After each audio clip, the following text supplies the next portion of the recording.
Lelo, à ça le konaï, mais écoutez nini lelo de Mitterrand. Troisième pied. Et l'on troisième pied, le chaise roulante. Pour la sauver le Congo. Mais curieusement, de Mitterrand naya, ba Congolais to fandi to lali to lamuki, nani a conseillé Kabila. Il y a quoi combo, il y a sauvant le Congo, il y a quoi la plateforme. Quelle erreur monumentale. Les comités au Ngano Tolobaka, na ballon donc Kabila a constaté qu'il y a des dégâts à cause d'erreurs monumentales. Quelle erreur? Sauvant le Congo. Bon, au condamné à Koutino, pourquoi? Pourquoi vous condamnez à Koutino 10 ans de prison? Donc Koutino congolais, t'es Kabila congolais. Pourquoi vous condamnez à Koutino? Et ni Nyango Bino Sala na Koutino de Mitterrand pour Koutino abima directement na AVC. Et pourquoi aujourd'hui condamnation à mort il y a Kabila et au Sabatou passe tandis que Koutino aussi était condamné à mort. Ah, même des comités. Soyons sérieux. Hein? Koutino était condamné à mort. Il y a un pasteur à Zala Claire à Olobango qui a Kabila et Bissaye qui Moutounabino au Koufa Kuna. Bon, Moutou au Koufa na prison. Anan. A condamné à mort. Et des comités tola Moukana Nairobi, tout le monde a plateforme et Botami, bah peut au combat sauvant les Congo. Mais ça c'est craché sur la population congolaise. Et Nani Kabila. Voilà. Donc une distraction pure et simple. On des comités et Sali Nangwe le côté.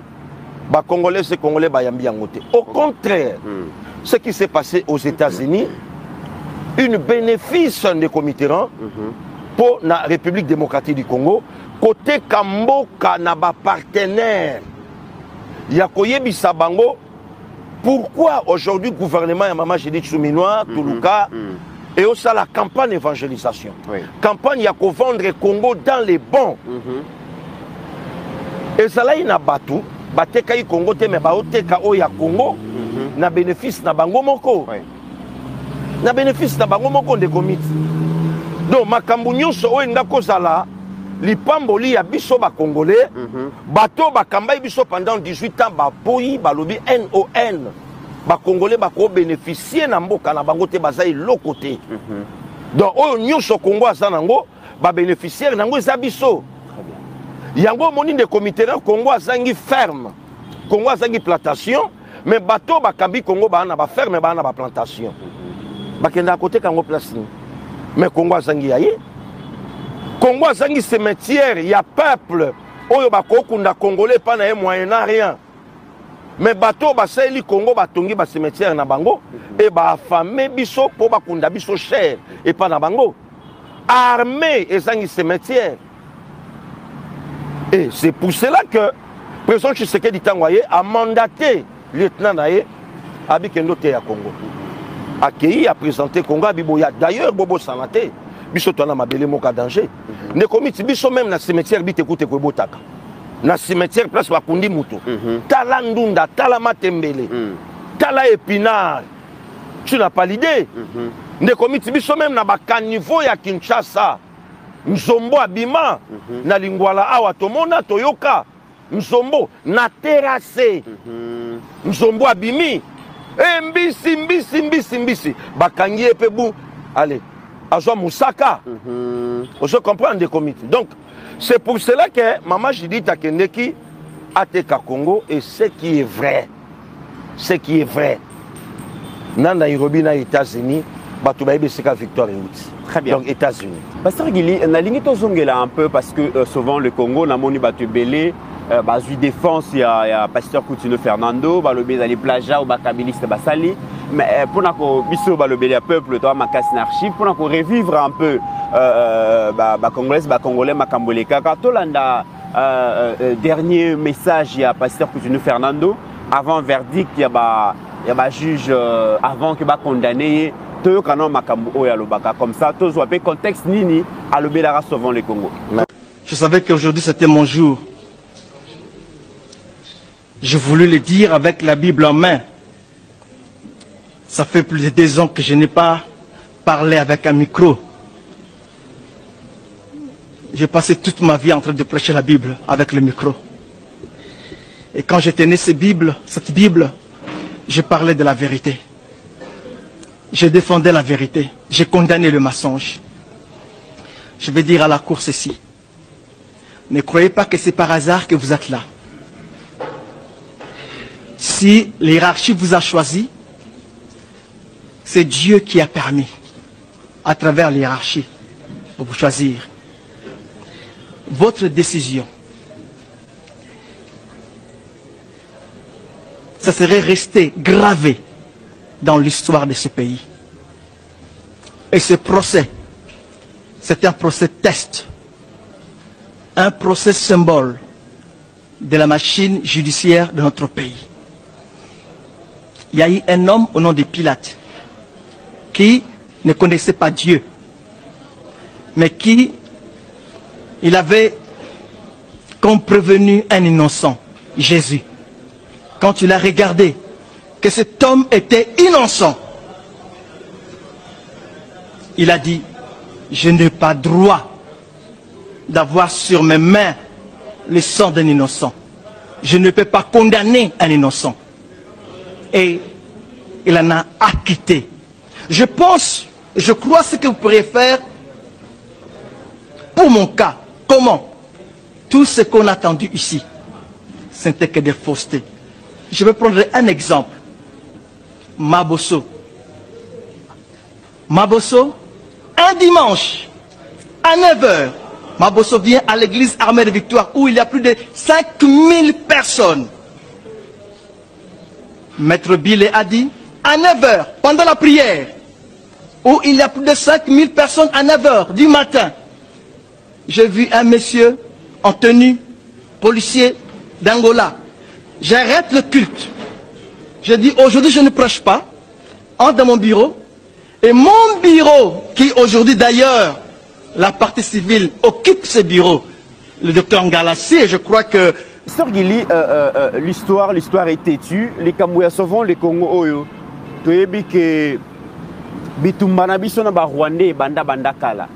C'est vrai que dans 2006, on a une conscience collective, conscience de Congolais, télémakana ndenge télémakate, mais pasteur Koutino baza bato ba monaka musika, bato baza bato ba yebaka ke makambo kabila bandaka kosala na temps wana ata kozalaka ya kobombama, un jour eko fragiliser mboka na biso, eko détruire tissu économique et social en mboka na biso, mais il n'était pas comprenant qu'a été pasteur Gili. Aujourd'hui, on se rend compte que les Congolais se reprochent pendant plusieurs années pourquoi ne l'avoir pas soutenu dans temps wana. Parce que ceux qui sont Congolais ont télémaka dans temps wana, ont soutenu le pasteur Koutino dans l'initiative à Sauvons les Congo. Peut-être que tu as mort et belé c'est un monsieur qui avait compris en ce temps. Mais nous, on avait du retard pour comprendre, pasteur Gili. Des comités. La fin justifie les moyens. Bissona Bonzambe Tolobaka, mieux vaut la fin d'une chose que son commencement. Est-ce que Batoubaye bi situation autour les Kanango Lelo, il y a Goma Buka Futo Fifa en époque à Tataou. Très bien. Est-ce que Batoubaye bi naissance il y a sauvant le Congo selon Koutino et Bandaka dit à quoi? Koutino c'est un visionnaire, c'est un aigle. En comprenant que ce monsieur n'est pas de notre. Aïe était pour Nabola, moi, Congolais et Congolais, mais aïe pour notre malheur. Et yé la victime. Ne commit, est-ce qu'il y a que Gomao Nabukavu et c'est tombé à l'époque à Tataou? C'est par là que continue à Bandaka initiative, il y a sauvons les Congo. Si Joseph Kabila est congolais, ma béni ya yokaka ya ko s'associer na vision ya Koutino Fernando pour sauver le Congo son pays. Ma béni ya yokaka ayokani pas signé Salakai. Ne commit sneb sur le Komoko. Et ça n'a parmi ba Congolais to na bango awa. Oyo ba comprenant que Joseph Kabila son Rwandais. Ba betenga li solo de comment na poto a osale misha solo balobi bisonde batutoye bisaka ba combattre IDPS tokoselaka Kabila makambuke Kabila Rwandais bisonde batutoye bisaka ba combattre IDPS que Martin Faoulou c'est un Sénégalais yango ba petu wana ba gili baswaki Et le bilan kulutu moko pasteur Gili c'est normal lelo comme unité de mesure. Donc mutu nyonso lelo soka lobeli kombo pasteur Gili na malamu to na mabete aomona lokwa bien te. Na oyebisa ndeko wana juna mumbafu wana poto ya nanga juna mumbafu godelo fombo wana poto ba lukaba vie bwingi ba musicien ya Pepe Kale ba tuna bango relation ya Martin Fayulu na Pepe Kale et ala qui dit à quoi soko za musicien tika na musique soko za mutamakasi tika na makasi na yo olukaba répondre yo après makasi na yo ko bimisango pa ya mutulobi. Il y a des Congolais oyo bayebi que Joseph Kabila c'est un Rwandais, même pas des Congolais.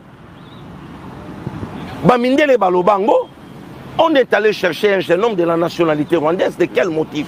On le manipulerait. Ndé komi tout na ba Congolais, hein?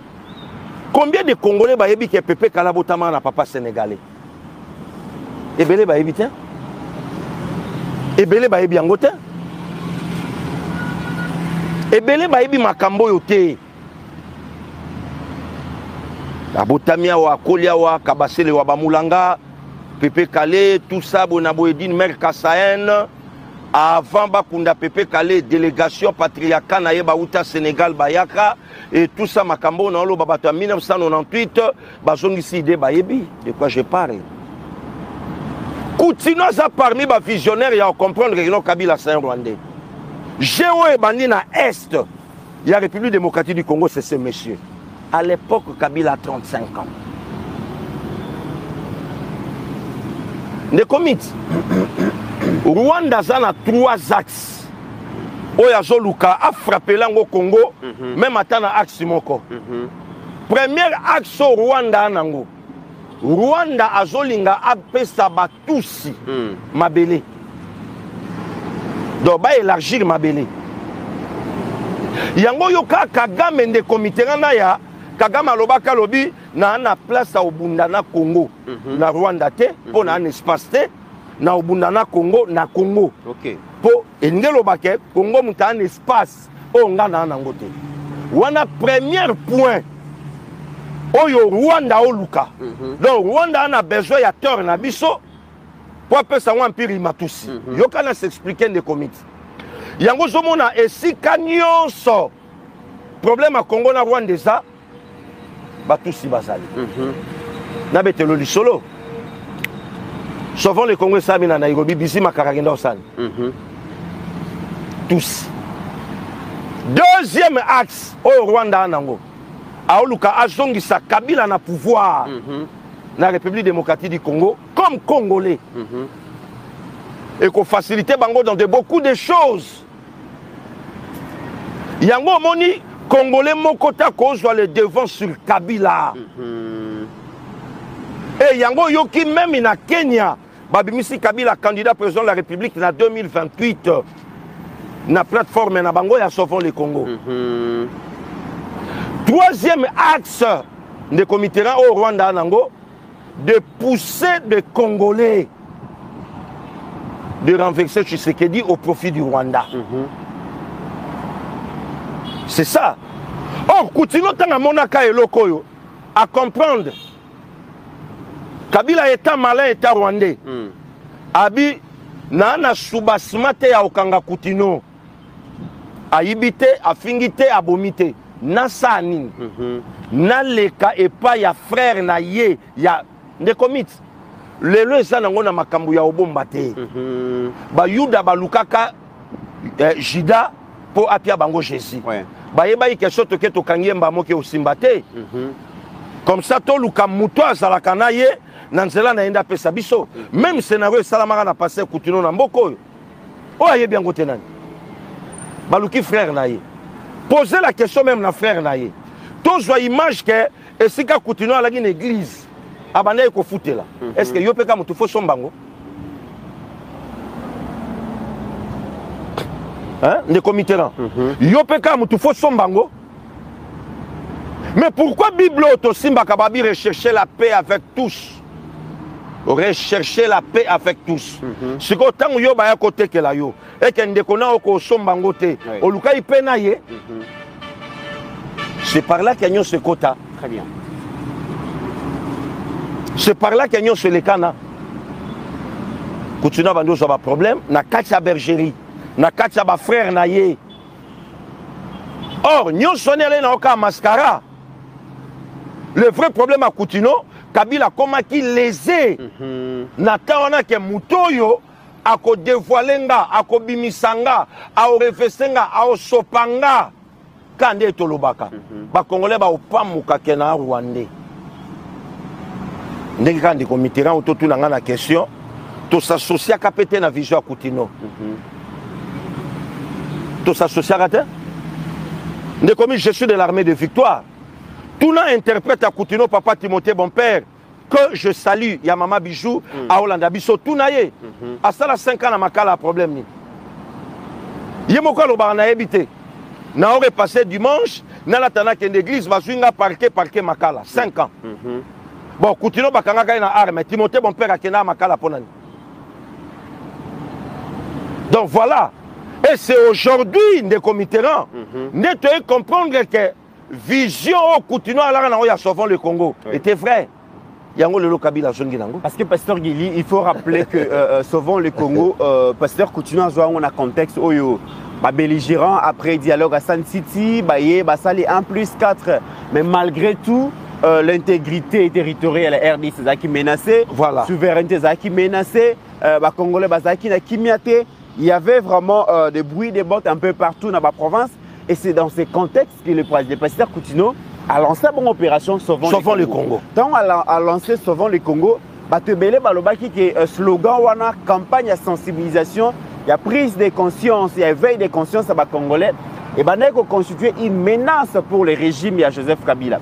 Question, lorsqu'un pasteur s'élève pour défendre son pays, sa patrie, Mabele na Bible, tu es bien histoire et Bible, Mabele zalaka sacré. Mais comment expliquer, Pasteur Guili, en ces temps, Koutino n'avait pas eu le soutien de plusieurs pasteurs qui savaient bien que les problèmes, il y a Congo, il y a des problèmes, il y a des guerres existentielles. Mais comment expliquer que les pasteurs et les hommes de Dieu se sont laissés corrompre par Kabila? Tout le monde a même que Kabila a Kabola Bango pour des raisons. Yambongo, vous expliquez ça comment, Pasteur Guili? Des comites qui n'est même plus loin. Même sacerdoce soya bango mafuta, Kabila suyango, Kabila bebisango. Et si Kabasala Nzambe ba Hollanda lelo, ba yebi manke ba te kaka frère na bango Koutino na sa na mbongo. Moko na bango alobango na ba plateau à télé. Moko na bango leka na ba plateau à télé, ça la clair à lobake Koutino a Azala sacrifié na ba propre collègue naye. Batekaye. Et bani des comités. Mais aujourd'hui, tu as la vision Oyo continue à bimisaka plus de 20 ans. C'est depuis 2003-2004. On a complété encore l'élément mon bakisi tant on va promulguer constitution. Non. Des comités. Oyebi congolais oya vandaka. C'est ça la Atali Sibisoke, Bakabwana, 3 branches. Il y a ceux-là qui sont la chambre de bataille. Il y a ceux-là qui sont au sein du gouvernement. Et il y a ceux-là qui sont à l'opposition. Et ce système triangulaire, Delis Sanga nous a fait démontrer ça. Delis Sanga, c'était rebelle. Quand on va tenir ma propos, c'est-à-dire il est à connivence avec Nanga. Maintenant, CNS. Sensa, sur les alliés professeurs à Betty Kamerawa, pour des appels, Betty Kabilokoana. Si vous pouvez moni mutatier le boko pa ya mukonza mboka, il faut qu'intervenir na lombango. Si pour la zagi mututé, obi, n'époque na bango, n'époque na bango. Tant mutato la zalaki mutua la zalaki à la tête de ce pays. Émission wana sora silisa kiango, yalga la mbalamo na bakala. Pourquoi vous blaguez avec l'hospitalité à Mukondamboka? Le président Félix a généré, vous profitez de la générosité à Mukondamboka. Vous ça l'appel na CNS. CNS na CNC. On a besoin de pourquoi les lotos ont des listes sans la bakangier.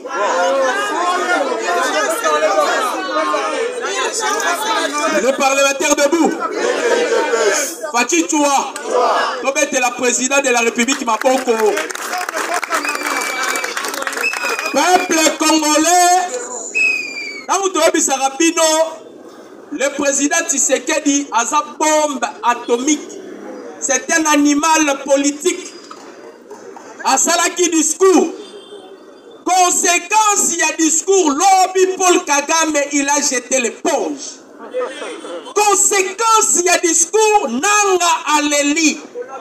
Yo Congolais au revenu. Lorsque Dieu prépare une personne, lorsque Dieu donne la mission à une personne, Dieu va doter ces derniers avec toutes les potentialités. Voici sa mission là. Le président Tshisekedi n'a pas de mandat, il a une mission. Je félicite l'Assemblée nationale. Bon, on a quatre distractions. Vous avez vu, ils ont voté dans l'Assemblée nationalité.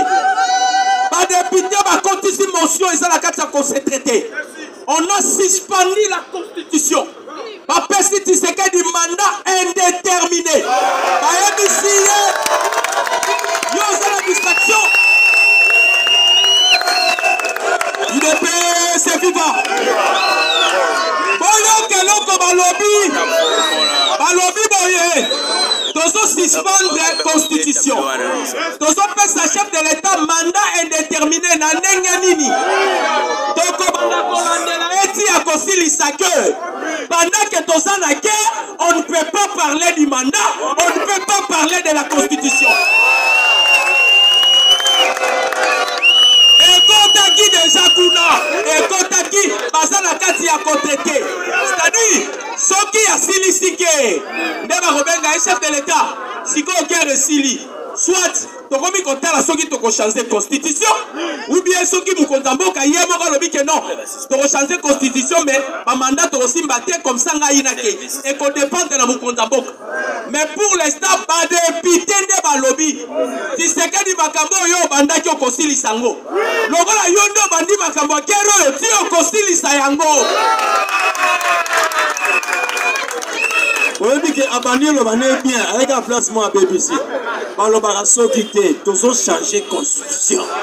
Déjà, dans le suspens, il y a déjà changement de la constitution. IDP, c'est viva.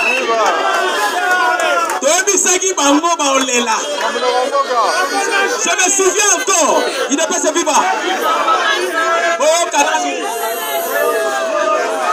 Mwana mama mwana mama naloba nasakola nazongi na kata Bible. La Bible dit ceci: la vie et la mort sont au pouvoir de la langue. C'est par tes paroles que tu seras condamné, c'est par tes paroles que tu seras justifié. Et ça là la garçon moko bande koloba Tshisekedi a reçu les choses. Bande ko soit ngo na aventure. Na lobby la vie et la mort sont au pouvoir de la langue. Paul peuple congolais. Paul Kagame a kotisaki réunion na Rwanda. Réunion d'urgence. Après seulement les discours ya Mukonzi ya Mboka. Kagame tikalaki na Belgique. Ba Belgique ba ebisi Kagame. Toyoki Tshisekedi koloba. Cette fois-ci, Kagame soki oboyi kobenda batu na yo. Tozo pesa Tshisekedi ordre à bombarder en cascade. Yango boyokaki nanga leli sur la réconciliation.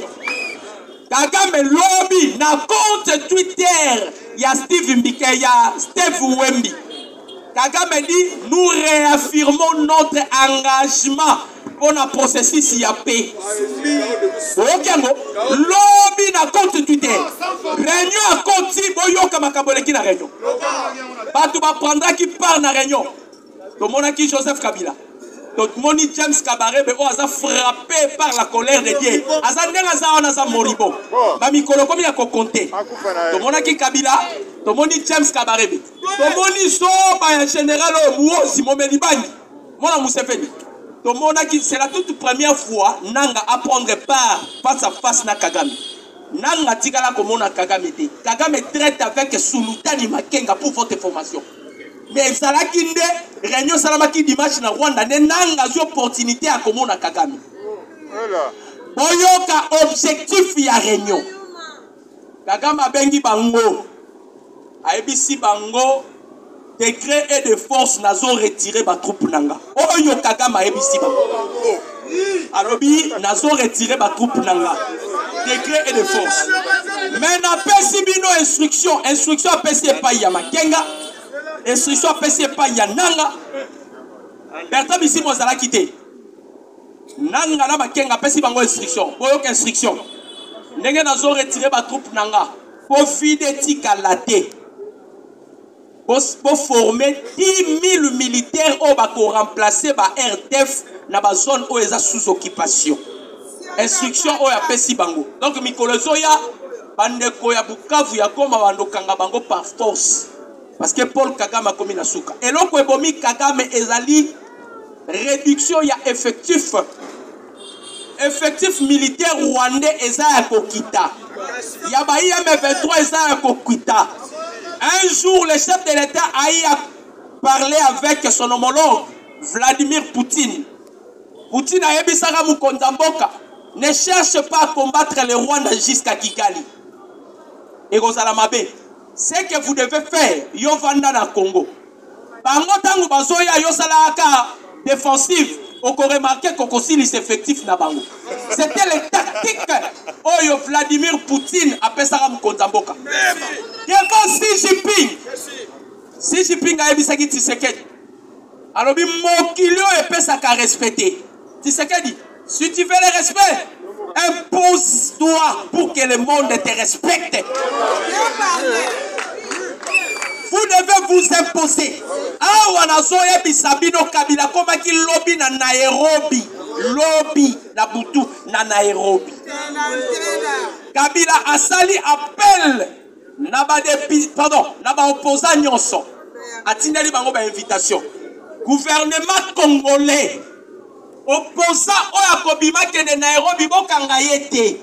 Passeport na yebo beta caché à RIP. Retour interdit à la République démocratique du Congo. Kabila bakene. Aleko. Toebisaka Kabila toko silisa yo mayeni. En soi, Paul Kagame ba yebité. Et il pense que Babundara Tshisekedi. Non. Babundara esprit. Vous savez l'esprit? Esprit a pu comprendre qu'on a objet nyonso. Parce que c'est un esprit. Et un esprit, on ne peut jamais l'arrêter. Amen. Tshisekedi a gagné Belgique pour votre information. Président Félix Agina Oya. Ah, Toleki. On ne combat pas l'esprit. Esprit Babundi Sarambo de Moutakene Belgique, c'était Etienne Tshisekedi Wamulu. Agenda Gaba pays nyonso akendaka sa moniere. Pourquoi quand la Belgique a l'attaqué moniere? Paul Kagame a un problème avec l'esprit. Le pays que vous voyez est dirigé par les êtres. Par être d'État Moussaka Mboka. Problème au Basana Yango. Et il pensait que Basso combattre Tshisekedi. En soi, c'est lui qui règne en République démocratique. C'est un esprit supérieur. Je dis et je vous remercie.